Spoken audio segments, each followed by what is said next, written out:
There was something missing from Demonslayer. Now this is my personal review from a casual. Now it's obvious that this season was a pivotal mark for Tanjiro's story. But it's also clear that we have lost some of the connection that was initially formed between the producers and the viewers. Let's get into it. Firstly, the roots of the original characters. The first episode and the last 3 is what stood out for me of this season, because the first episode, we get introduced to the 12 Kizuki, their whole dimension, their realm. It's sick. It's the best thing I've ever seen, literally. But in all seriousness, you get to dive into how strong these characters really are, and that gets you really excited for the season. It really does. But not only that, they also show the second side of this story, which is Tanjiro and his trio, his group of friends. And I don't know what it is, but there's this warm feeling seeing Tanjiro interact with Inosuke and Zenitsu and having them joke around. And honestly, I remember being in the cinema and people were genuinely happy that they were interacting. But although there was this slight interaction, they cut them out of this season. But I still just missed the interactions they would share along the journey. And I feel like we didn't get that kind of camaraderie or that kind of friendship in this season. The second part this season was missing has got to be the depth. It was all just fight, fight, fight. And I understand that it is difficult to continually develop a character that has already gone through so much development and character creation, but it's always the best and top tier TV shows that continually to display their character development.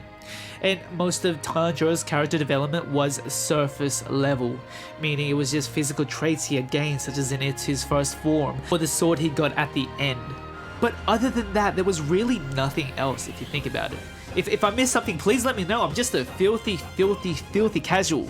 Please let me know, because I don't know, maybe I missed something. Maybe you caught something I didn't. I don't know. Other than that, though, we know Tanjiro is all about his family, his friends, his loyalty, and doing what is right, even if it means fighting till his last breath. This is a given, but there are 2 sides to every story, as I mentioned before, and this is what was lacking. And we never actually got a backstory into the villains. Like, why is this guy in a vase? Why is he a serpent? You know, we got nothing for the upper 5. For upper 4, yes, we got something, the most minimal hint of a backstory. He would just black out and start slashing fools, that's it?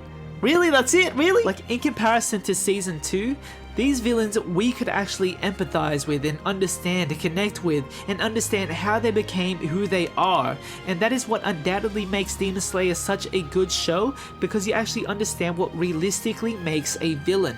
Not just all the carnage and violence and a will to take the entire world. No, it was a big brother defending his sister, and the only way they would survive is if they became demons. And they were so inseparable that even in death, they could not be separated. Now that is something I can get with. That is something we can understand and connect with, because again, there are 2 sides to every story, and if we can understand both sides of the story, it makes for a compelling narrative. Now the best development of the season, I must admit, is probably the Mist Hashira, and you know, they did his justice quite well. The backstory, the reasoning as to why he's so emotionless, you can really understand. The Love Hashira, however, she was a great character that everyone could already empathize and understand with, and honestly, you can't do this for every character. You can't all give them a traumatic backstory, but I wish she just had something stronger than, my whole life I've been strong and I try to hide it from everyone, but now I'm just gonna use it. I don't know, it just seems kind of weak. I feel like they could have done her more. They could have done more justice to her than a woman with big bonkers, you know what I mean? Like, seriously, that's not what this character is just made for. It's not that. But in the end of it, they all had pretty cool swords, and she was a great character. Obviously, they're all great characters. I just wish that she had more. She had more to her. Animation. Now, the animation is meant to be enhanced for this season, but I was just not in awe during some of the fighting scenes. It was great though. The Mist Hashira, the Love Hashira, they had great weapons. They had sick weapons, and the villains had great abilities. And it was great combat-wise. However, there was no slashing and dashing or buildings getting slashed in half or everything getting blown up. The backdrops for most of the fights was just dark and foresty.